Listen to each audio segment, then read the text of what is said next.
کا احسان ہے رمضان مہربان، رمضان مہربان۔ رمضان المبارک کے خصوصی پروگرام کو پیش کرنے کے لیے ہمارا تعاون کر رہے ہیں شاہین اکیڈمی ناندیڑ، السعود، بیت المندی، ٹیک sky computer training centre.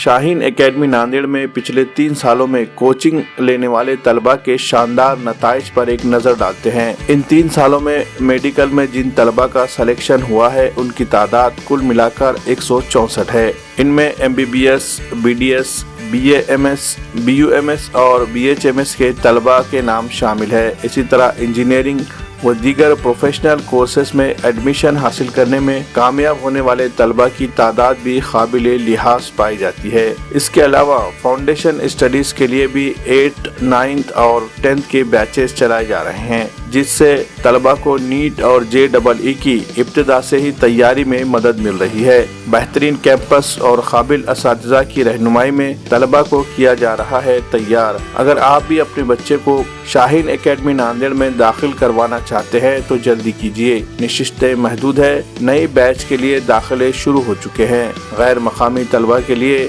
Hostel کی سہولت بھی دستیاب ہے۔ مزید تفصیلات کے لیے ہمارا پتہ ہے شاہین اکیڈمی، حساپور، واگی روڈ، نزد بائی پاس، ناندیڑ۔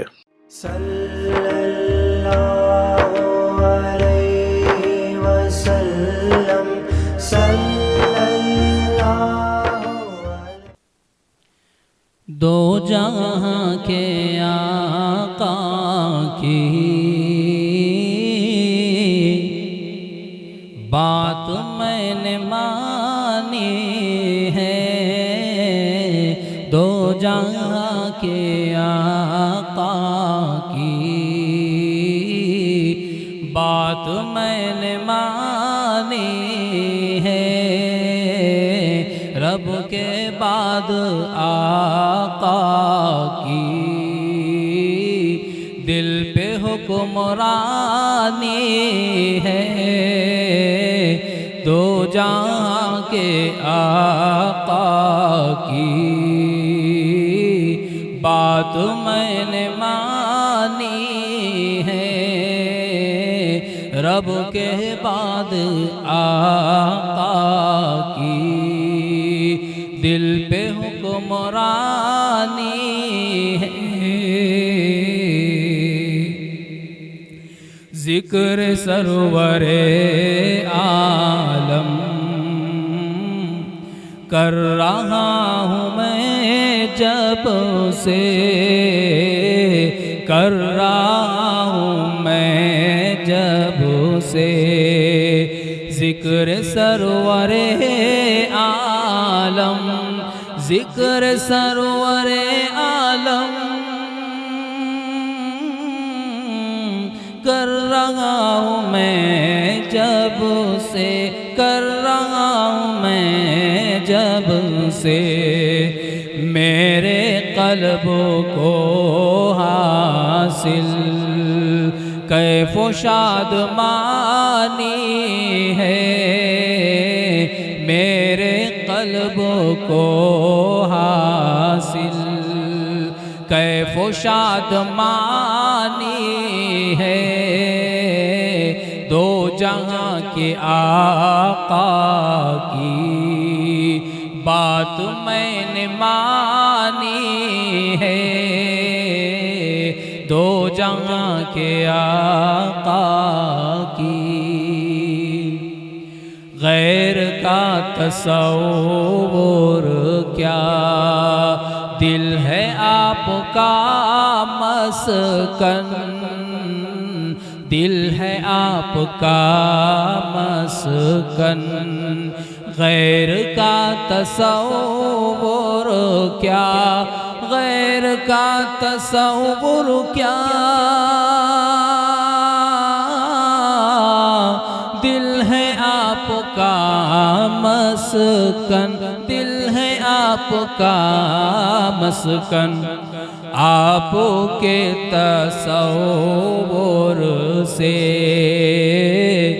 زندگی سہانی ہے، آپ کے تصور سے زندگی سہانی ہے، دو جہاں کے آقا کی بات میں نے مانی ہے، دو جہاں کے آقا کی فکر آخرت کر لے، وقت ہے ابھی باقی، وقت ہے ابھی باقی، فکر آخرت کر لے، فکر آخرت کر لے، وقت ہے ابھی باقی، ہاں وقت ہے ابھی باقی، موت ہے تعاقب میں ایک دن تو آنی ہے، موت ہے تعاقب میں ایک دن تو آنی ہے، دو جہاں کے آقا کی بات میں نے مانی ہے، دو جہاں کے آقا کی آئیں گے دبے پاؤں سب سعادتیں مجھ میں، سب سعادتیں مجھ میں آئیں گی دبے پاؤں، آئیں گی دبے پاؤں، سب سعادتیں مجھ میں، سب سعادتیں مجھ میں، آپ کی غلامی کی، آپ کی غلامی کی میں نے دل میں ٹھانی ہے، آپ کی غلامی کی میں نے دل میں ٹھانی ہے، دو جہاں کے آقا کی بات میں نے مانی ہے، دو جہاں کے آقا کی شوق نعت کہنے کا کیوں بڑے نہ اے ماہر، کیوں بڑے نہ اے ماہر، شوق نعت کہنے کا، شوق نعت کہنے کا کیوں بڑے نہ اے ماہر، کیوں بڑے نہ اے ماہر، اس میں ہے سکون دل، اس میں شادمانی ہے، اس میں ہے سکون دل، اس میں شادمانی ہے، دو جہاں کے آقا کی بات میں نے مانی ہے، رب کے بعد آقا کی دل پہ حکمرانی ہے۔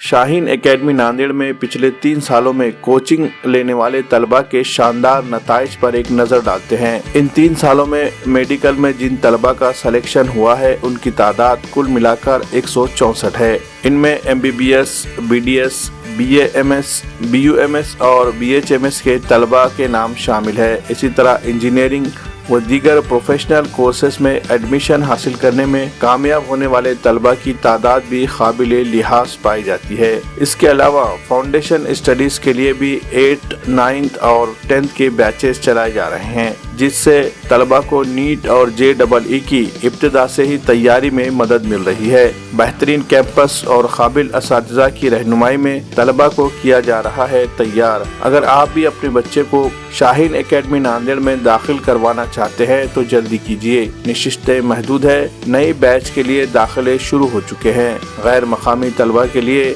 ہاسٹل کی سہولت بھی دستیاب ہے۔ مزید تفصیلات کے لیے ہمارا پتہ ہے شاہین اکیڈمی، حساپور، واگی روڈ، نزد بائی پاس، ناندیڑ۔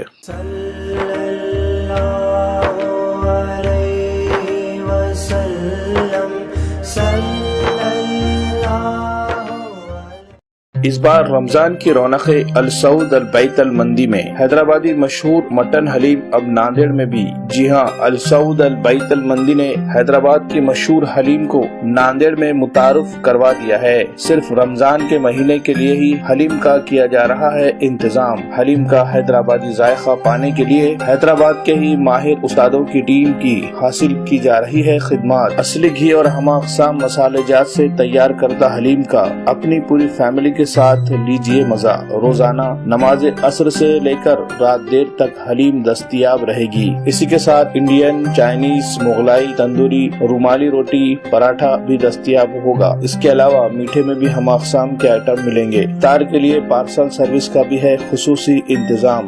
رابطے کے لیے ہمارا پتہ ہے السعود البیت المندی، RK ٹاور، دیگلو ناکا، ناندیڑ۔ میرا قرآن ہے میرا منصور، میرا قرآن ہے میرا منصور، میرا قرآن ہے میرا منصور۔ السلام علیکم ناظرین، قرآن مجید کا پیغام عمل مصنف محی الدین غازی صاحب کی کتاب سے 17ویں پارے کا خلاصہ لے کر ہم آپ کی خدمت میں حاضر ہیں۔ اعوذ باللہ من الشیطان الرجیم، بسم اللہ الرحمن الرحیم۔ اقترب للناس حسابهم وهم في غفلة معرضون۔ جو لوگ ظلم میں بہت آگے نکل جاتے ہیں وہ کسی نصیحت سے اثر نہیں لیتے، وہ اس سے بھی نہیں ڈرتے کہ حساب کی گھڑی قریب آ چکی ہے، وہ پچھلی قوموں کی عبرتناک تاریخ سے بھی سبق نہیں لیتے، وہ یہ بھی نہیں سوچتے کہ اتنی بڑی کائنات اس لیے نہیں بنائی گئی ہے کہ یہاں سدا ظلم کی چکی چلتی رہے گی۔ جتنی جلد ہو سکے باطل کی صف سے نکل کر حق کی صف میں آ جاؤ۔ باطل پر تو حق کی ایسی ضرب لگے گی کہ وہ چکنا چور ہو جائے گا اور اس کا نام و نشان مٹ جائے گا۔ باطل پرستوں کو اپنی کرتوتوں کا انجام ضرور بھگتنا ہوگا۔ فرشتوں کی بندگی کا حال دیکھو، وہ نہ تکبر کرتے ہیں، نہ اللہ کی عبادت سے سرتابی کرتے ہیں، نہ عبادت سے تھکتے ہیں، رات دن اس کی تسبیح کرتے ہیں اور دم نہیں لیتے۔ اللہ کے حضور بڑھ بڑھ کر بولتے نہیں، بس اس کے حکم پر عمل کرتے ہیں۔ وہ کسی کی سفارش نہیں کرتے، بس اس کے حق میں دعا کرتے ہیں جو اللہ کا فرمانبردار ہوتا ہے۔ وہ خود ہر وقت اللہ کے خوف سے ڈرتے رہتے ہیں۔ یاد رکھو، ہر جاندار کو موت کا مزہ چکھنا ہے۔ یہاں جس کے جیسے بھی حالات ہیں، اچھے ہوں یا برے، سب کی آزمائش ہو رہی ہے، سب کو اللہ کی طرف پلٹ کر جانا ہے۔ حالات سے زیادہ انجام کی فکر کرو، اور ابراہیم کے نیک اولاد رہتی دنیا تک کے لیے نمونہ ہیں۔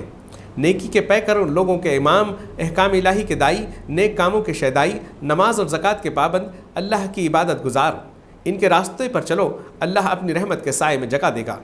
داؤد اور سلیمان کی زندگی شکر گزاری کا بہترین نمونہ ہے۔ اللہ نے بے شمار اور زبردست قسم کی نعمتیں دی، کائنات کی بڑی بڑی طاقتوں کو ان کے لیے مسخر کر دیا۔ تعریف کی بات یہ ہے کہ نعمتوں نے ان کی شکر گزاری میں اضافہ کیا۔ لوگ تو تھوڑی سی خوشحالی پا کر اللہ کو بھول جاتے ہیں۔ ایوب سے بندگی کا سبق سیکھو، بہت تکلیف میں رہے مگر صرف اللہ کے ہو کر رہے اور اسی کی رحمت سے امید لگائے رہے۔ اسماعیل، ادریس اور ذوالکفل سے صبر اور استقامت سیکھو، ان سب نے نیکی کا راستہ اختیار کیا اور اللہ کی رحمت میں داخلہ پایا۔ یونس کو احساس ہوا کہ ان سے غلطی سرزد ہو گئی تو انہوں نے مچھلی کے پیٹ کے اندھیروں سے اللہ کو پکارا اور سچے دل سے اللہ کی طرف رجوع کیا۔ اللہ نے ان کی دعا سن لی اور انہیں نجات دی۔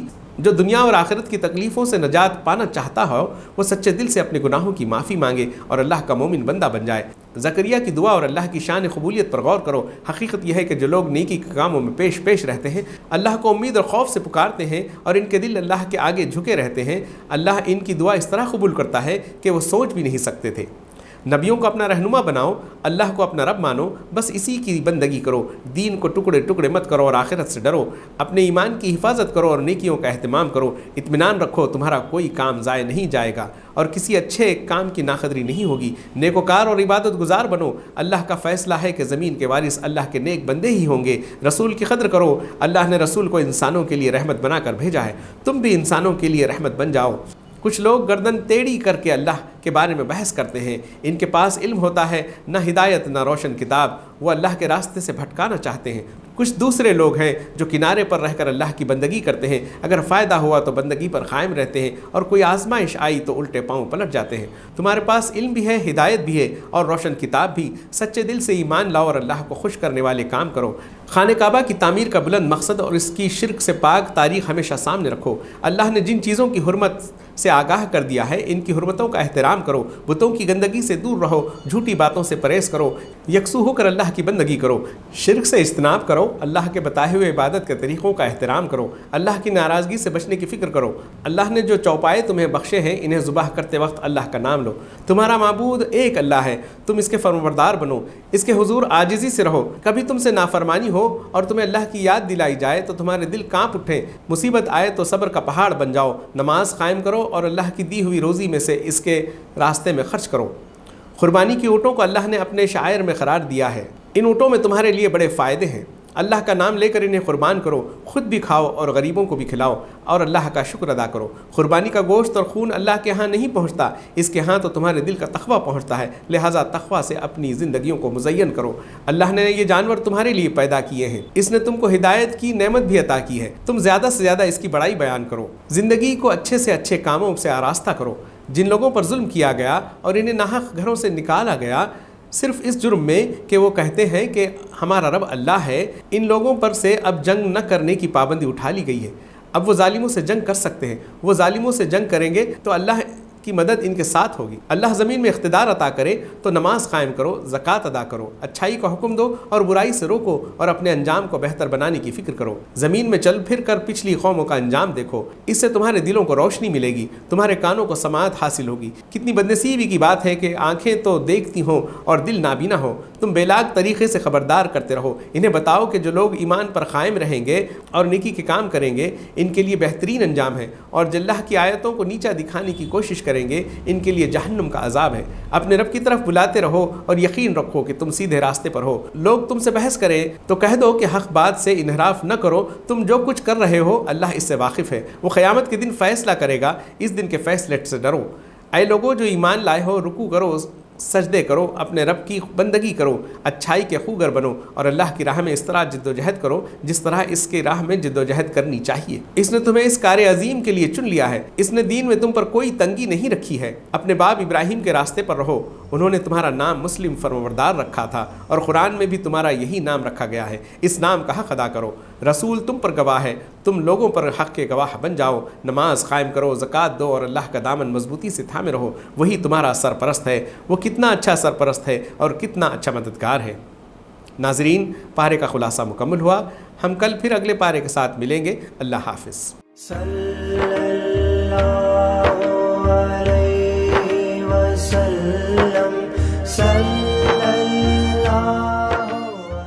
Techie sky software development and training centre Nanded کا ایک ایسا ادارہ ہے جہاں پر job oriented software development کے کورسز کی تعلیم دی جاتی ہے۔ پچھلے 1.5 سالوں میں یہاں سے سافٹ ویئر ڈیولپمنٹ کی ٹریننگ حاصل کرنے والے 50 طلبہ نے Infosys, Wipro, TCS، Red Bytes اور فلپکارٹ جیسی مشہور و معروف کمپنیوں میں بہترین پوزیشن کی جاب حاصل کی ہے۔ ان میں full stack developer, back end developer, front end developer اور جاوا ڈیولپر جیسی پوسٹ حاصل کرنے والے طلبہ کے نام شامل ہے۔ ٹیکی اسکائی میں قابل اور تجربہ کار ٹرینرز کی رہنمائی میں دی جا رہی ہے تعلیم۔ نئے بیچ کا آغاز رمضان کے فوری بعد یعنی 26 اپریل سے ہو رہا ہے۔ اس کے لیے رجسٹریشن کا عمل جاری ہے، جلدی کیجیے، نشستیں محدود ہے۔ مزید تفصیلات کے لیے ہمارا پتہ ہے techie sky software development and training centre, روبرو واٹر ٹینک نزد ورکشاپ کارنر، ناندیڑ۔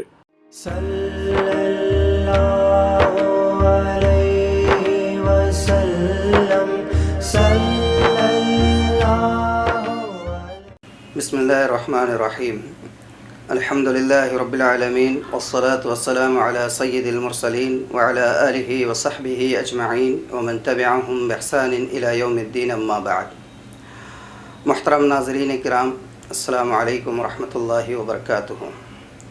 یہ ہم تمام پر اللہ رب العزت کا بے پناہ کرم اور احسان ہے کہ اس نے ہمیں ماہ رمضان، ماہ قرآن عطا فرمایا۔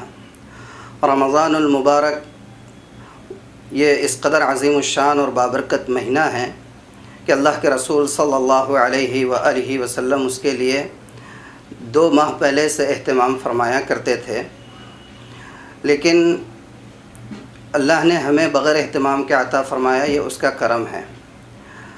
رمضان کی یہ فضیلت آخر کیوں کر ہے، اس کو اللہ تبارک و تعالیٰ نے بیان فرمایا کہ شہر رمضان الذی انزل فیہ القرآن، کہ رمضان وہ مہینہ ہے جس میں ہم نے قرآن کو نازل فرمایا۔ تو قرآن کے نزول کی وجہ سے اللہ تبارک و تعالیٰ نے اس مہینے کو عظمت اور فضیلت عطا فرمائی ہے۔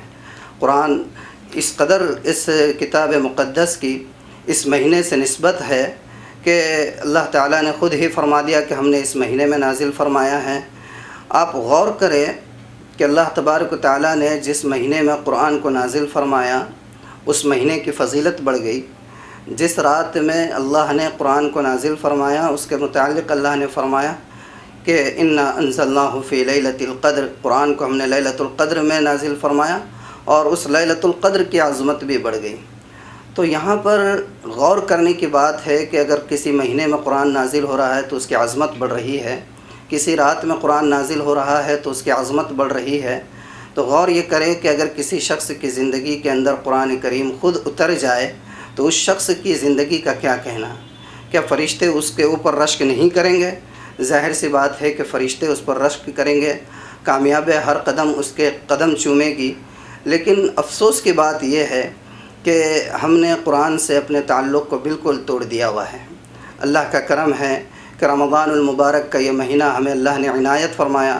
اس مہینے کو قرآن سے خاص نسبت ہے، قرآن کو اس مہینے سے خاص نسبت ہے، لہٰذا یہ مہینہ اللہ کی طرف سے ہمارے لیے تجدید عہد کا بھی ہے قرآن کے ساتھ، کہ اس مہینے میں ہم قرآن المقدس کے ساتھ اپنا تجدید عہد کریں۔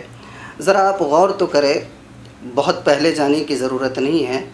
آج سے محض 15-20 سال پہلے تک بھی ہمارے مسلم معاشروں میں ایک ماحول ایسا ہوا کرتا تھا کہ صبح کے وقت رمضان کے مہینے میں، بلکہ رمضان ہی میں نہیں، رمضان کے علاوہ عام دنوں کے اندر بھی صبح کے وقت فجر کی نماز کے لیے جب مرد حضرات اپنے گھروں سے نکلا کرتے تھے تو اس وقت گھروں سے بچیوں کی، بیٹیوں کی، بہنوں اور ماؤں کی قرآن کریم کی تلاوت کی آواز اس طریقے سے آہستہ آہستہ کانوں میں آیا کرتی تھی، روڈ سے اور گلی سے گزرتے ہوئے جیسے شہد کی مکھیوں کی بھنبھناہٹ ہوتی ہے۔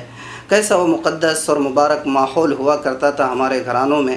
آج افسوس کی بات یہ ہے کہ رمضان کا مہینہ بھی ہو جا رہا ہے اور رمضان کے مہینے میں نہ تلاوت کی آواز کسی گھر سے گونج رہی ہے اور نہ کہیں سے جو ہے اس قسم کی بھنبھناہٹ آ رہی ہے۔ جب یہ ماحول تھا تو ایسا ماحول گھروں کے اندر تھا کہ بیٹا ماں کا ہوتا تھا، ماں بیٹی کی ہوتی تھی، بھائی بہن کا ہوا کرتا تھا، بہن بھائی کی ہوا کرتی تھی، ایک کماتا تھا، برکت سے سب کھا لیا کرتے تھے۔ لیکن افسوس صد افسوس کہ جب سے یہ کیفیت ہوئی ہے کہ قرآن کی جگہ گھروں سے موسیقی کی آواز آنے لگی ہے اور قرآن کھلنے کے جگہ فحش تصاویر جب کھلنے لگے ہیں موبائلوں کے اندر، تو آج یہ حال ہوا ہے کہ ایک چھت کے نیچے رہتے ہوئے نہ باپ بیٹے کا ہے، نہ بیٹا باپ کا ہے، نہ بیٹا ماں کا ہے، نہ ماں بیٹے کی ہے، رشتوں کے اندر محبت برقرار نہیں ہے، آمدنی کے اندر، ذرائع کے اندر برکتیں نہیں ہیں۔ ظاہر سی بات ہے کہ یہ ساری نحوست قرآن سے ہماری دوری کی وجہ سے ہے۔ آپ غور کریں کہ اللہ تعالیٰ نے اپنی کتاب مقدس کے اندر صاف الفاظ میں فرمایا ہے کہ وَمَنْ أَعْرَضَ عَنْ ذِكْرِي فَإِنَّ لَهُ مَعِيشَةً ضَنْكَ، کہ جو میرے ذکر سے اعراض کرے گا۔ اور میں آپ کو یہ بتا دوں کہ ذکر سے مراد یہاں پر قرآن ہے۔ قرآن کے کئی نام ہیں، اس میں ایک اس کا نام ذکر بھی ہے۔ اللہ تعالیٰ نے قرآن میں فرمایا انا نحن نزلنا الذکر وانا لہ لحافظون. یہاں اللہ نے ذکر کہا ہے کہ ہم نے اس ذکر کو اتارا، یعنی کہ اس قرآن کو ہم ہی نے اتارا ہے اور ہم ہی اس کی حفاظت کرنے والے. اور یہاں پر اللہ نے فرمایا کہ ومن اعرض عن ذکری فان لہ معیشۃ ضنکا، کہ جو میرے قرآن سے اعراض کرے گا، قرآن سے روگردانی کرے گا، قرآن کو اپنے پیٹھ کے پیچھے ڈالے گا، تو میں اس کی زندگی کے اندر سے سکون اور اطمینان اور راحت قلب کو غارت کر کے رکھ دوں. بتائیے، اللہ تبارک و تعالیٰ کہہ رہے ہیں اور ہمارا قرآن سے تعلق بالکلیہ طور پر ٹوٹا ہوا ہے.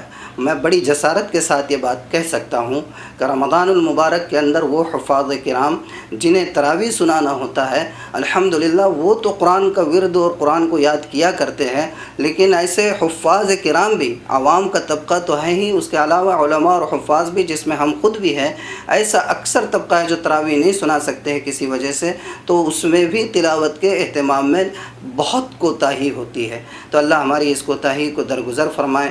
یہ مہینہ رمضان کا قرآن کے ساتھ تجدید کا ہے، ہم اس مہینے میں تجدید کریں قرآن کے ساتھ اپنی وابستگی کی.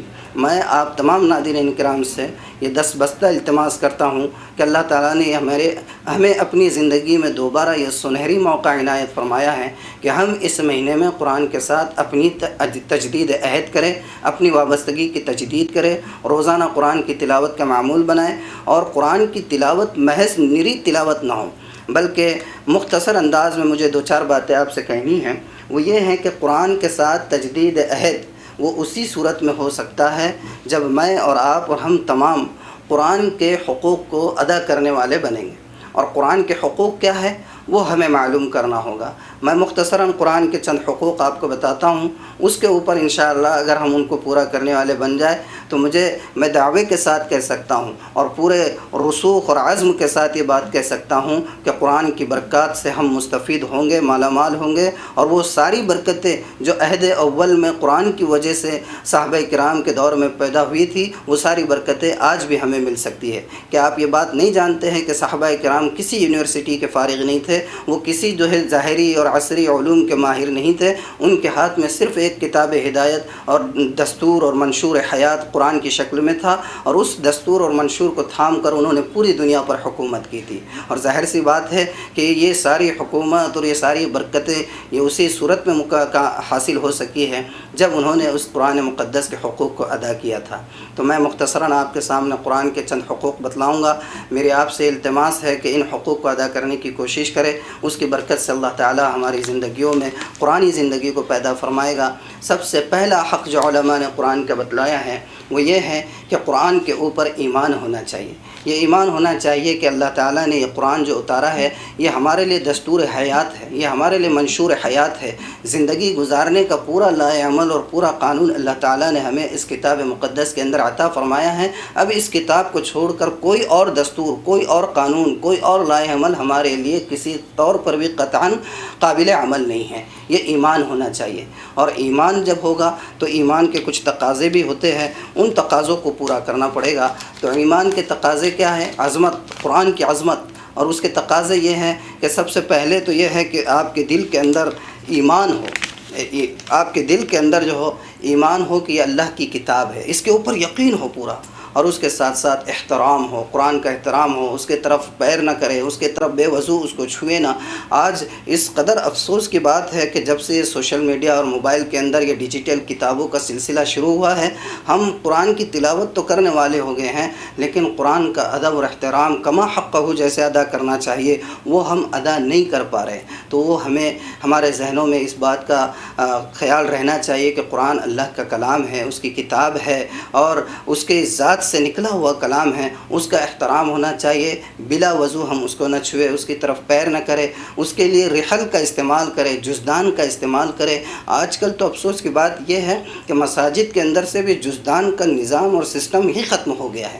ہمارے اکابرین نے، علماء کرام نے جزدان کا جزدان کا استعمال اس لیے کیا جاتا تھا کہ مساجد کے اندر اگر قرآن رکھے ہوئے بھی ہے، اگر کوئی شخص اتفاقاً اس کو ہاتھ لگانا پڑ جائے، وہ بے وضو نہ ہو، اگر وہ بے وضو ہو تو وہ بے ادبی قرآن کی نہ ہو، اس لیے جزدان کا اہتمام کیا جاتا تھا۔ اسی طرح ہے کہ دھول نہ لگی ہو۔ آپ کو ایک بات بتاؤں کہ ہمارے ابھی قریبی دور میں ایک بہت بڑی شخصیت گزری ہے، حضرت مولانا شاہ ابرار الحق صاحب نور اللہ مرقدہ۔ ان کے متعلق آتا تھا کہ وہ قرآن کے حقوق کو بہت زیادہ ہر جگہ بیان فرمایا کرتے تھے۔ ایک مرتبہ حضرت مسجد میں گئے تو ان کے ساتھ ان کے بہت سارے احباب بھی تھے، محبت کرنے والے، وہ بھی ساتھ میں تھے۔ حضرت سیدھا ممبر کے قریب گئے اور آپ نے قرآن شریف کو اٹھایا تو دیکھا کہ اس کے اوپر بہت زیادہ دھول جمی ہوئی۔ تو ساتھ میں جو احباب تھے انہوں نے فوراً لے کر جو ہے حضرت کے ہاتھ کو دیکھا کہ دھول لگی ہے تو ہاتھ کو صاف کرنے لگے۔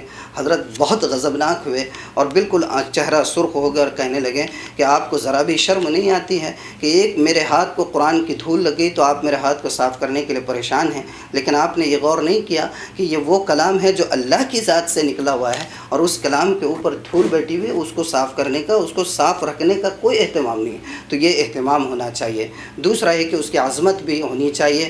یہ قرآن کے پہلے حق کا ایک تقاضے ہے۔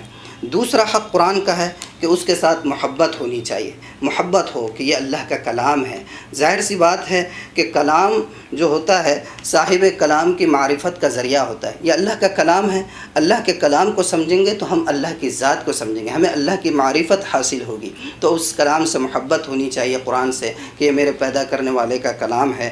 اور اس کے بعد جو تیسرا حق بہت مختصر بتانا ہے، اس لیے میں سرسری انداز میں آپ کو چند باتیں بتا رہا ہوں کہ تیسرا حق اس کا یہ ہے کہ اس کی تلاوت کی جائے، ایمان بھی ہو، احترام بھی ہو، عظمت بھی ہو، محبت بھی ہو۔ اس کے ساتھ اس کا ایک اہم حق یہ ہے کہ روزانہ کی بنیاد پر اس کی تلاوت کا اہتمام ہو۔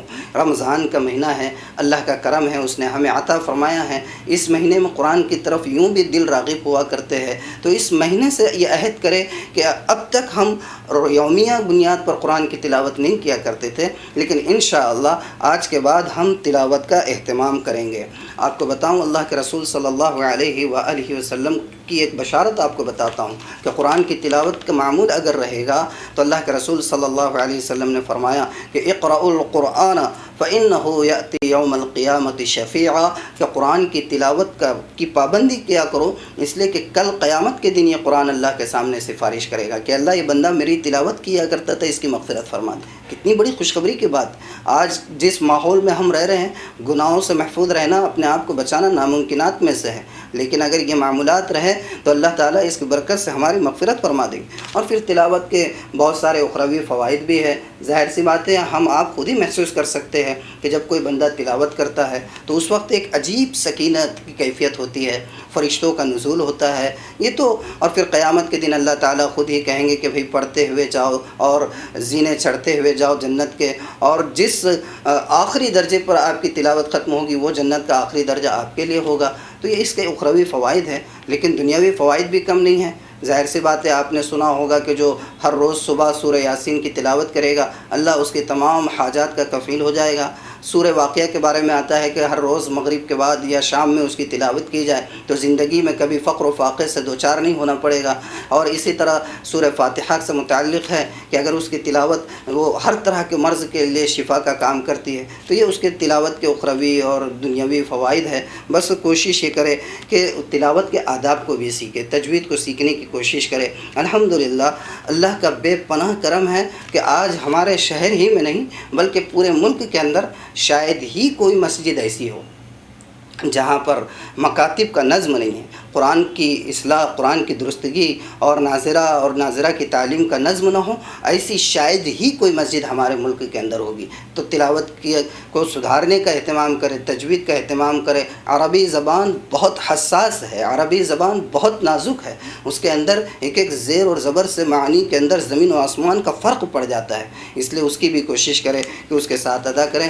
دوسری اس کا تیسرا جو حق ہے قرآن کا کہ تلاوت کے ساتھ محبت کے ساتھ یہ ہے کہ قرآن کو پڑھنے کے ساتھ ساتھ اس کے اندر غور و فکر بھی کرے، تدبر بھی کرے، کہ صرف تلاوت، محض نری تلاوت نہیں، بلکہ اس کے اندر غور و فکر کرے کہ اللہ نے یہ قرآن ہدایت نامہ ہمارے لیے اتارا ہے، آخر ایسی وہ کون سی ہدایت ہے جس کو اپنا کر ہم جو ہے آخرت میں کامیاب ہو سکتے ہیں، نجات حاصل کر سکتے ہیں، یہ کائنات اللہ نے کیوں پیدا کی، اور یہ زمین اور یہ ستارے، سیارے، یہ ساری چیزوں پر غور کریں، قرآن کے اندر غور کریں، یہ اس کا حق ہے۔ جتنا آدمی غور کرے گا اتنا اس کے اوپر اس کے اسرار اور رموز کھلتے جائیں گے۔ لیکن اس کے ساتھ ساتھ میں ایک مشورہ دوں گا کہ قرآن کے اوپر غور کرنا، اس کے لیے بہتر طریقہ یہ ہے کہ علماء کرام کی رہنمائی میں یہ کام کریں، اور اس کا ایک بنیادی حق یہ ہے کہ اس کے اوپر جو کچھ پڑھا ہے اطاعت کا اور فرما برداری کا جو ہے جذبہ پیدا کرے، محض تلاوت نہیں۔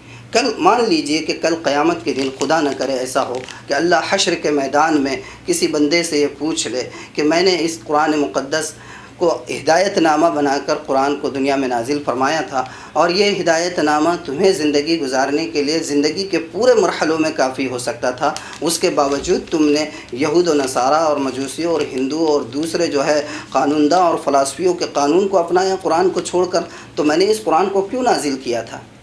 تو کیا میں اور آپ اس وقت یہ کہہ کر بچ سکتے ہیں کہ اللہ تعالیٰ ہم تو روزانہ اس قرآن کریم کی تلاوت کر لیا کرتے تھے؟ آپ دل پر ہاتھ رکھ کر کہیں، اگر خدا نہ کرے، اگر اللہ تعالیٰ یہ سوال پوچھ لے کہ میں نے اس کو ہدایت نامہ بنا کر نازل کیا تھا لیکن تم دوسروں کے قانون کے اوپر راضی تھے، تو اور ہم یہ کہنے لگ جائے کہ باری تعالیٰ ہم تو روزانہ اس کی تلاوت کیا کرتے تھے، ہم بچ نہیں سکتے۔ حاشا وکلا، میں یہ نہیں کر رہا ہوں کہ صرف تلاوت کرنا فائدہ مند نہیں ہے، بالکل مفید ہے، لیکن اس کے ساتھ ساتھ اس کے اوپر عمل کرے کہ جن چیزوں کا اللہ نے حکم دیا ان کو اپنی زندگی میں لائے، جن سے منع کیا گیا ہے اس سے اپنے آپ کو روکنے کی کوشش کرے، یہ قرآن کا حق ہے۔ اور ایک بات جو آخری بات کہہ کر میں اپنی بات ختم کرتا ہوں، وہ یہ ہے کہ ہمارا جو عام مزاج بنا ہوا ہے قرآن کے ساتھ، کہ ہم قرآن کے اندر جو عبادات کی سلسلے کے جو احکامات ہیں اس کی تو اطاعت کر لیتے ہیں۔ مثال کے طور پر قرآن نے کہا اقیم الصلاۃ، ہم لوگ نماز پڑھ لیتے ہیں، وآتوا الزکاۃ، ہم زکوٰۃ بھی ادا کرتے ہیں، حج بھی ادا کر رہے ہیں، تو عبادات کے معاملے کے جو احکامات ہیں ہم ان کو تو پورا کرتے ہیں، لیکن جہاں معاملات، سیاسیات، معاشرت، اس کے متعلق جو احکامات ہیں تو اس میں ہم غیروں کے طریقوں پر یہ ہے۔ تو بہرحال یہ قرآن کے حقوق ہے، ہم اللہ کے سامنے یہ بونے جوابات دے کر بچ نہیں سکتے ہیں۔ ہر طریقے کے حقوق کو ادا کر کے قرآن کا حق جب ادا کریں گے تو انشاءاللہ اس قرآن کی زندگی واقعتاً ہمارے دلوں کے اندر آئے گی۔ اور دوسری بات یہ ہے، آخری بات، کہ قرآن کی محض تلاوت بھی بہت زیادہ آدمی کے لیے بابرکت ذریعہ ہے، اس کا معمول بنائیں۔ اللہ تعالیٰ اس مبارک مہینے میں، اس قرآن کے مہینے میں قرآن کے ساتھ ہماری تجدید عہد کی ہمیں توفیق عطا فرمائے، اور ہم تمام کے لیے رمضان کو آسان سے آسان تر فرمائے۔ وآخر دعوانا ان الحمد للہ رب العالمین۔